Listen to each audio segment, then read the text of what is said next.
Iran का एक और बहुत बड़ा सिक्योरिटी फेलियर।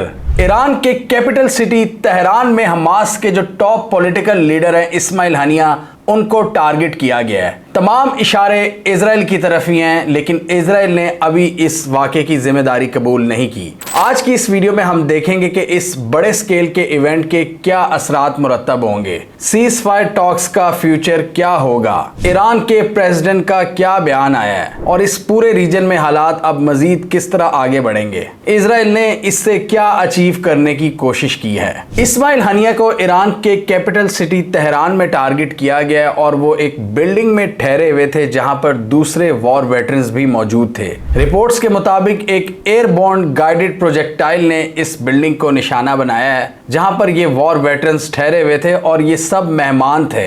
ईरान के जो नए प्रेसिडेंट बने हैं मसूद पेजेश्कियन, उनकी इनॉग्रेशन सेरेमनी के लिए ये सब आए हुए थे तेहरान में और इस दौरान इनको टारगेट किया गया। और एक्सपर्ट्स का यही कहना है कि इस तरह के जो इजरायली एक्शंस होते हैं, एग्रेसिव एक्शंस, ये ईरान की जो मॉडरेट लीडरशिप है उसको भी प्रोवोक करेंगे, उसको भी अग्रेसिव स्टेप्स लेने पर मजबूर करेंगे, क्योंकि मसूद पेजेश्कियन ने ये पैगाम दिया था, ये इशारे दिए थे कि वो बातचीत करने के लिए तैयार हैं और वो हर तरह के दुश्मन से निगोशिएशंस कर सकते हैं। लेकिन इस तरह के स्टेप्स जब आपकी सीज फायर टॉक्स हो रही हैं, उसने मसूद पेजेश्कियन को भी अग्रेसिव टोन लेने पर मजबूर कर दिया और उन्होंने भी कहा है कि हम इसका बदला लेंगे, ये एक सीरियस एस्केलेशन है। उन्होंने कहा कि इजराइल को इस अटैक का हम ऐसा मजा चखाएंगे कि वो हमेशा अफसोस करेगा कि ये हमला उसने किया क्यों है। इसके अलावा ईरान के सुप्रीम लीडर का भी बयान आया कि इस मौत का बदला लेना ईरान की जिम्मेदारी है और इस जिम्मेदारी को हम पूरा करेंगे। इस्माइल हानिया की बात करें तो वो हमास के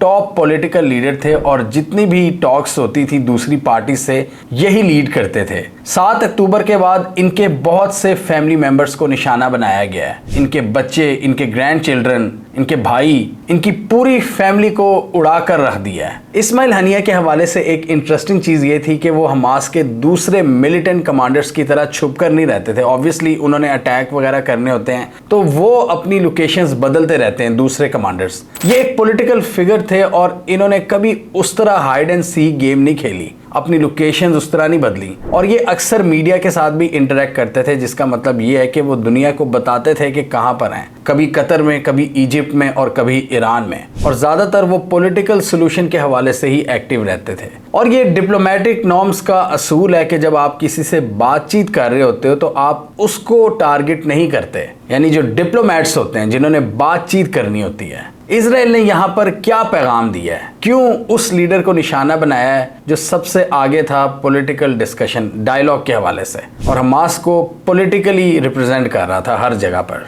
एक्सपर्ट्स के मुताबिक इस्माइल हानिया, जो कि कतर का चक्कर लगाते रहते हैं सीज फायर टॉक्स के हवाले से, वहां पर इनको टारगेट करना इतना आसान नहीं था। लिहाजा इसराइल ने ईरान का इंतखाब किया और मैसेज दिए ईरान को कि हम किसी भी वक्त किसी भी जगह आपके टॉप लीडर्स को निशाना बना सकते हैं। और ये वाकई एक बहुत ही डेंजरस मूव है। इससे पता लगता है कि ईरान के अंदर कोई भी महफूज नहीं है इस वक्त। हमने रईसी के हेलीकॉप्टर इंसिडेंट के हवाले से वीडियो बनाई थी और उसमें डिफरेंट पॉसिबिलिटीज डिस्कस की थी, वो आप इस वीडियो में देख सकते हैं। तो आप देखें 2 महीने के अंदर अंदर ईरान के प्रेसिडेंट, ईरान के फॉरेन मिनिस्टर और अब हमास का टॉप पॉलिटिकल लीडर, ये सब इस वक्त सफाए हस्ती से मिट चुके हैं। इसराइल ने इन एक्ट्स के जरिए ईरान को यही पैगाम दिया है कि तुम सब हमारी रीच में हो, डिस्टेंस मैटर नहीं करता। इससे पहले हमने देखा है कि रीसेंट हिस्ट्री में इसराइल ने इनके टॉप जो न्यूक्लियर साइंटिस्ट हैं उनको निशाना बनाया हुआ है। कतर ने भी इस हवाले से इन्हीं तहफ़्फ़ुज़ात का इजहार किया कि आप जिससे बातचीत कर रहे होते हो उसको मारते नहीं हो। उन्होंने कहा कि निगोशिएशंस किस तरह आगे बढ़ेंगी जब आप बातचीत करने वाले को ही मार दोगे निगोशिएशंस के दरमियान में। कतर ने यहाँ पर यह भी पैगाम दिया है कि इस तरह के एक्ट्स इन निगोशिएशंस को सैबोटाज कर सकते हैं। उन्होंने कहा कि peace needs serious partners and a global stance against the disregard for human life, यानी ह्यूमन लाइफ का सिंपली डिसरिगार्ड किया गया है, यानी जिससे आप बातचीत कर रहे होते हो कम से कम उसका आप लिहाज करते हो। یہ ڈپلومیٹک نارمز ہوتے ہیں، ڈپلومیٹک پرنسپلز کا تقاضا ہے۔ اور اس حوالے سے ایکسپرٹس کا یہی خیال ہے کہ یہ سیز فائر ٹاکس جو کافی حد تک آگے بڑھ رہی تھیں، اسرائیل نے ان کو جیوپٹائز کرنے کی کوشش کی ہے تاکہ وہ سب فیل ہو جائیں اور وہ اپنے حساب سے فیصلے کرے غزہ کے حوالے سے۔ امریکہ کا بھی بیان آیا اور انہوں نے کہا کہ اس اسیسینیشن پلاٹ کا ہمیں نہیں معلوم، اور بہت سے اینالسٹ یہی کہہ رہے ہیں کہ یہاں پر اسرائیل نے ایک ٹاپ نیگوشیٹر کو قتل کر کے ایک آبجیکٹیو حاصل کرنے کی کوشش کی ہے کہ سیز فائر ٹاکس ناکام ہو جائیں اور غزہ کے اندر وہ اپنی مرضی سے ڈیسیجنز لے سکے۔ اس حوالے سے یو کے ایک فارمر نیشنل سیکیورٹی ایڈوائزر کا بڑا امپورٹنٹ بیان سامنے آیا ہے، لارڈ پیٹر ریکٹس کا۔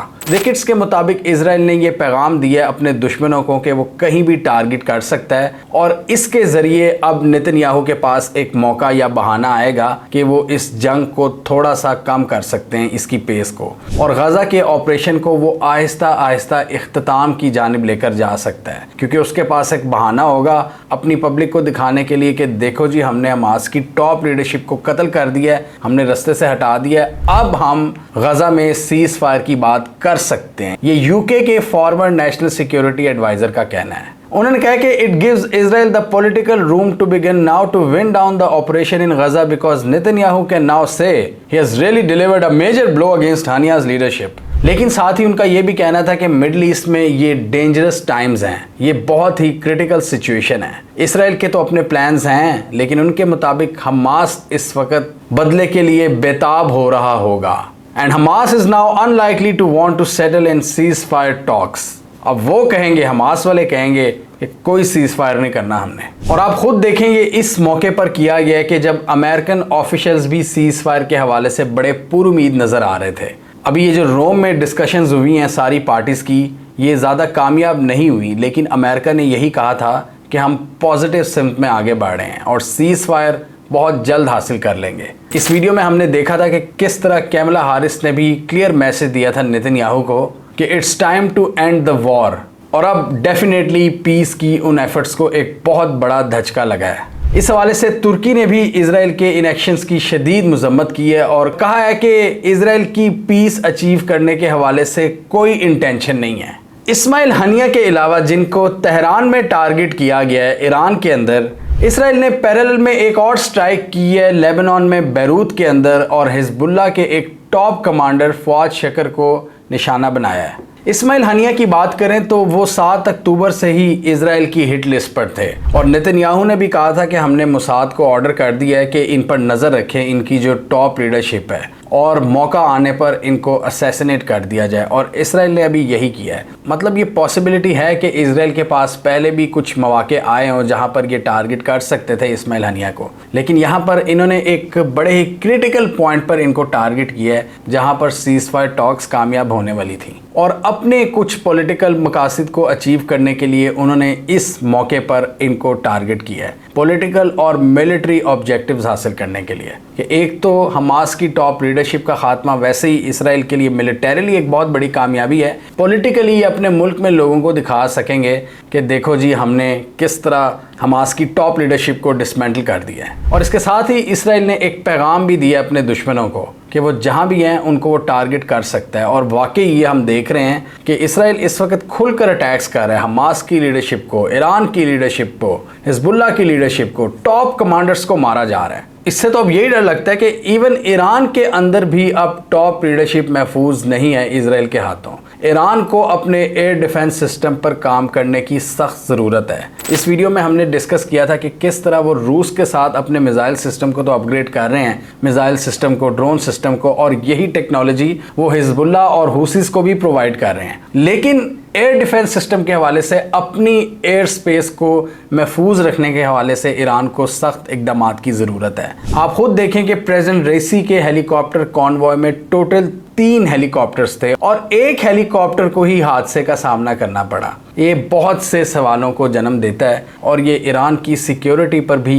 سخت سوالات اٹھاتا ہے۔ ایران اس کا بدلہ IRGC کے ایکسس آف ریزسٹنس سے لینے کی کوشش کرتا ہے، جو یمن میں انصار اللہ ہیں، لیبنان میں حزب اللہ ہے، سیریا اور عراق میں اسلامک ریزسٹنس گروپس ہیں۔ एक्सिस ऑफ रेजिस्टेंस के ग्रुप्स और इनकी कैपेबिलिटीज के पीछे अमेरिका और इजराइल पहले ही पीछे पड़े हुए हैं। इजराइल ने यमन के अंदर अटैक्स किए हैं हुदैदा पोर्ट पर। इजराइल की टेरिटरी वैसे तो बहुत कम है, लेकिन अगर इनके इंटेलिजेंस बेस्ड ऑपरेशंस की बात करें तो उनको काफ़ी हद तक कामयाबी मिलती है और मोसाद की कार्रवाइयाँ इसका मुंह बोलता सबूत हैं। इसके अलावा हमास के जो मिलिट्री चीफ हैं मोहम्मद दाइफ, उनको भी लास्ट मंथ टारगेट किया गया और उनकी मौत की जो खबरें हैं वो अभी कंफर्म तो नहीं है, लेकिन वेस्टर्न मीडिया यही बताता है कि उनको भी असैसिनेट कर दिया गया था लास्ट मंथ। तो ये सारी चीज़ें हमास के लिए एक बहुत बड़ा थ्रेट है, एक बहुत बड़ी नाकामी है। इनकी सारी लीडरशिप को इजराइल एक एक करके रास्ते से हटा रहा है, लेकिन हमास की बात करें तो वो इन एक्शन से रुकने वाले नहीं हैं। एक्सपर्ट्स के मुताबिक इस लीडरशिप के खात्मे के बाद भी हमास अपनी एक्टिविटीज़ को उसी तरह जारी रखेगी, क्योंकि हमास एक किस्म की आइडियोलॉजी है जो कि इजराइल के ख़िलाफ़ है और ये अपना काम उसी तरह करते रहेंगे। इनके जो मिलिटेंट्स हैं, इस तरह की कार्रवाइयाँ शायद उनको मज़ीद इम्बोल्डन कर दें। हमें कमेंट सेक्शन में बताइए, आपके ख्याल में इस हमले के बाद क्या हमास को एक बहुत बड़ा धचका लगेगा या उनकी कार्रवाइयाँ इसी तरह जारी रहेंगी, उनके ऑपरेशंस में कोई फ़र्क नहीं पड़ेगा? और आपके ख्याल में इस तरह के अटैक्स ईरान को किस हद तक वल्नरेबल बनाते हैं? क्या उनकी पूरी लीडरशिप इस वक्त इजराइल के निशाने पर है? क्या हम ये कह सकते हैं, या आपके ख्याल में ईरान के टॉप लीडर्स की सिक्योरिटी मजबूत हाथों में है? कमेंट कीजिए। इसके अलावा हमारा यूट्यूब चैनल सब्सक्राइब कर लें, साथ ही वो बेल आइकॉन भी दबा लें ताकि वो स्टोरीज दुनिया भर से पाकिस्तान से जिनकी मेन स्ट्रीम मीडिया पर प्रॉपर कवरेज नहीं होती, हमारे प्लेटफॉर्म के थ्रू आप तक टाइम पर पहुंच जाएं।